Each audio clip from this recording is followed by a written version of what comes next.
Anther Tree of the Bloody Point.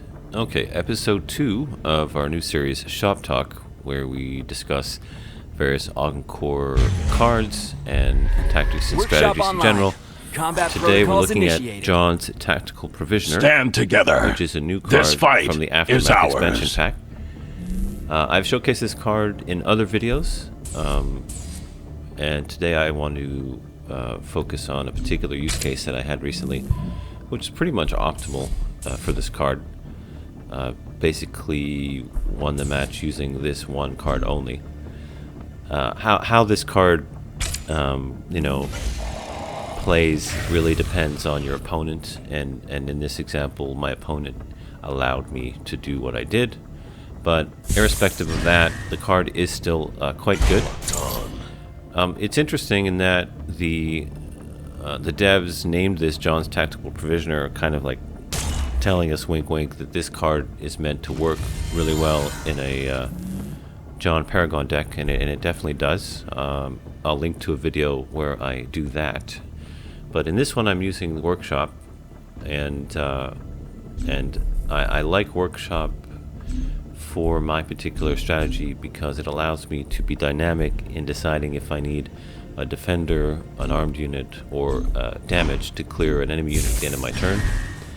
And the reason I like that is because I can customize my response to the board towards my typical goal of protecting specific units. You know, if I have a unit that has armed and a trusty belt on it, or if I have something like Jahn's, I want to defend it so it can do its thing, and that helps me do that. So another thing you can do with Jahn specifically to achieve a similar thing is to increase its health every turn. It has a function where if you upgrade the card, as you'll see here, you basically charge, which is revealing a card in your bank, and then if you upgrade the unit on that turn, it instantly gains 2 health. Now I did something a little risky here, as you saw, which is I played the Nano Forger, the effect which gives me a nanobot on the field, which is a 1/1 unit, which he could have destroyed. But since he didn't do that, I was able to use it to buff Jahn's on turn 2 and get a 1/1 from that, and then the +2 on the health with the charge and upgrade mechanic. So now I have a situation where he doesn't have enough damage on the board, at least, to clear it. Now if he had a PS8 or another gunslinger or something, then he could have done so, but that wasn't the case. So now you have the opponent with a choice. Does he trade 2 cards and not destroy my unit, or does he go face? And this particular player decided to go face, which was probably a bad choice. Now, in their mind, this makes a lot of sense. They're calculating the health that my card currently has and the amount of attack their cards are going to have, because they're playing Naeus. If they attack, they get a +1 attack. But they're probably not factoring in the fact that I can increase my health, and increase my attack, and possibly gain additional mechanics such as arms. So here I'm using the charge mechanic to reveal a card, the Ambush Clause upgrade from the bank, which I'm going to apply. I pay the cost for the card, and I'm also attaching a couple upgrades. Armed, which will allow me to avoid a trade, and the Vox-Tech Jammer, which will allow me to conceal the Ambush Clause. Concealing Ambush Clause increases the damage that card will buff you to every time you do that. So it was originally +1 attack, now it's +2 attack, as you can see. And this cycle is basically what Jahn's Tactical Provisioner is meant to do. You continually increase the attack, you continually increase the health, just from that one interaction, from the card to the bank and back to the card. And of course you can add other upgrades and from your hand, and do things like protecting it. So you can see, for example, here he also again chose not to go attack the card. Couldn't have killed it, but could have taken it down quite a bit. he's just staying here going face, maintaining his cards, putting up defenders. But because of the upgrades that I'm getting really good draws here. I have evasion in my hand, and that's going to allow me to bypass his existing defender. So you can see now the card is doing +2. That takes me to a 7/9. So what this is doing is it allows you to control the enemy field to the point where, at least in regard to the damage on the field, you're staying ahead of the damage that can be done to your hit points. So you don't really need to do anything else defense-wise, as long as you continually are able to upgrade the card and add the health. Now, again, depending on what Paragon you're facing, you know, this would not work against Shroud. Of course, this unit is not shielded. It probably wouldn't work against Marco with the effects damage they could do. But against someone like Naeus, and even something like an Earthen, you know, this is a really good card for countering Decay, because Decay will do 1 or 2 damage per turn, possibly 3 depending on the position of the card in the field. But you can stay ahead of that by adding 2 health, or at least matching it by adding 2 health every turn through the upgrades. Alright, so this is probably a bad choice for them. I guess they didn't, you know, a lot of players I've noticed who face Augen Cores, they don't realize you can look at the upgrades yourself. You can see your opponent's upgrades. And if they had done so, they would have realized I have evasion. I mean, you could just look at the face of the card, it has a symbol. So copying the defender is kind of pointless. But, yeah. Alright, so looking good. They have 6 damage on the field. I have 9 health on my unit. And I need danger here. I also, of course, have the defender. So now we're 4 damage facing 9 health. And I still have an upgrade in my hand. I still have the Vox Tech on my card, so I don't even need an additional upgrade to secure the health buff. I can just continually play the ambush clause from the bank, charge it to reveal it, and then attack, and then reconceal it. So I'm able to reuse the same card, and I'm also buffing the card, so my damage and health are going up every turn. Now, excuse me, the trusty belt just, you know, made this so much easier. It probably would have been fine without it, but now I have 2 attacks per turn,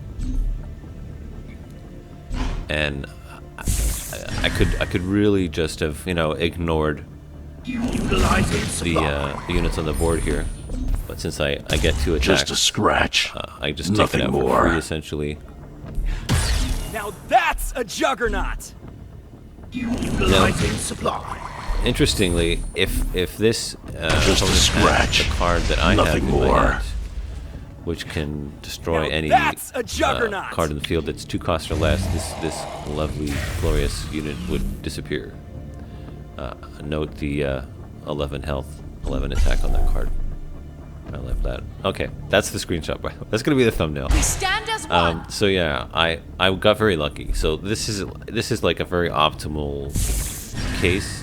But it is real world. This is a real player, and this does happen. I have many games where I'm able to build up my provisioner, maintain it throughout the entire game, and it just gets overwhelming to the point where you're able to just finish the player off. It's not an OTK, although it can be in the Jahn Paragon deck, but it is a lot of steamrolling damage. It just builds and builds and builds. The unit's doing +4 attack. So we're 15-13 now. So this is looking really good.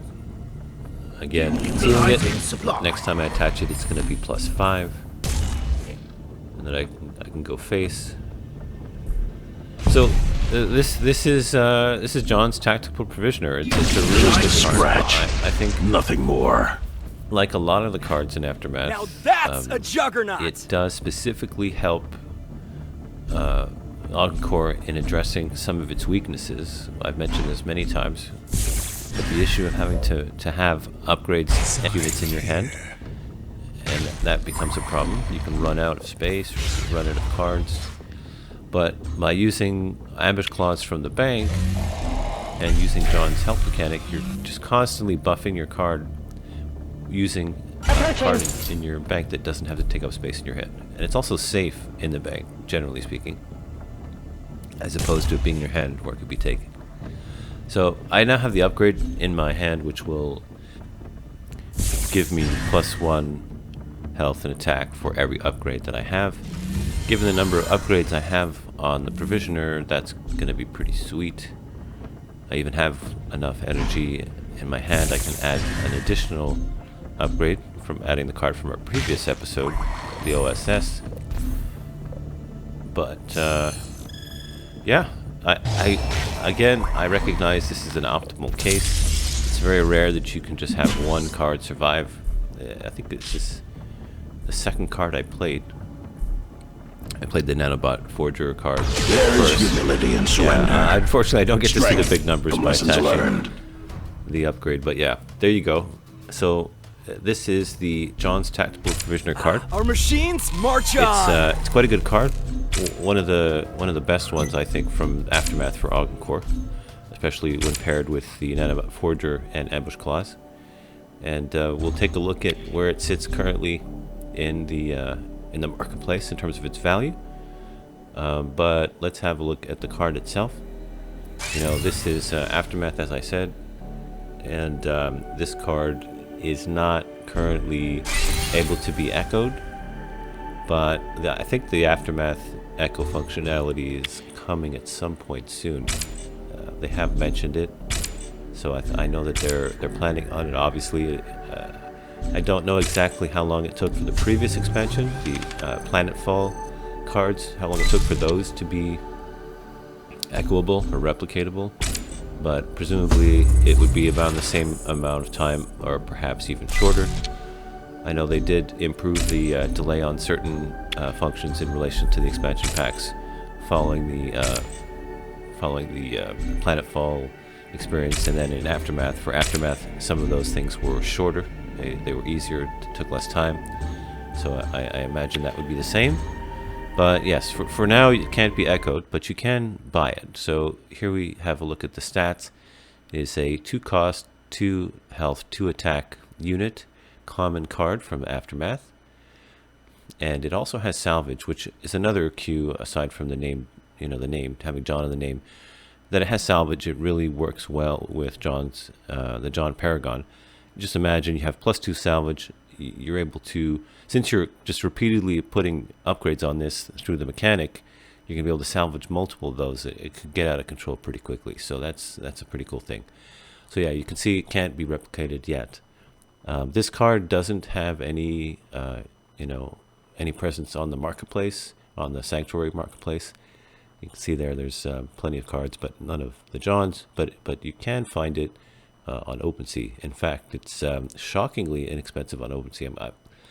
Something I really want to get in the minds of new players is that, yes, buying packs is great, but you can build a decent deck just by buying individual cards, in some cases, as you can see, for less than $1.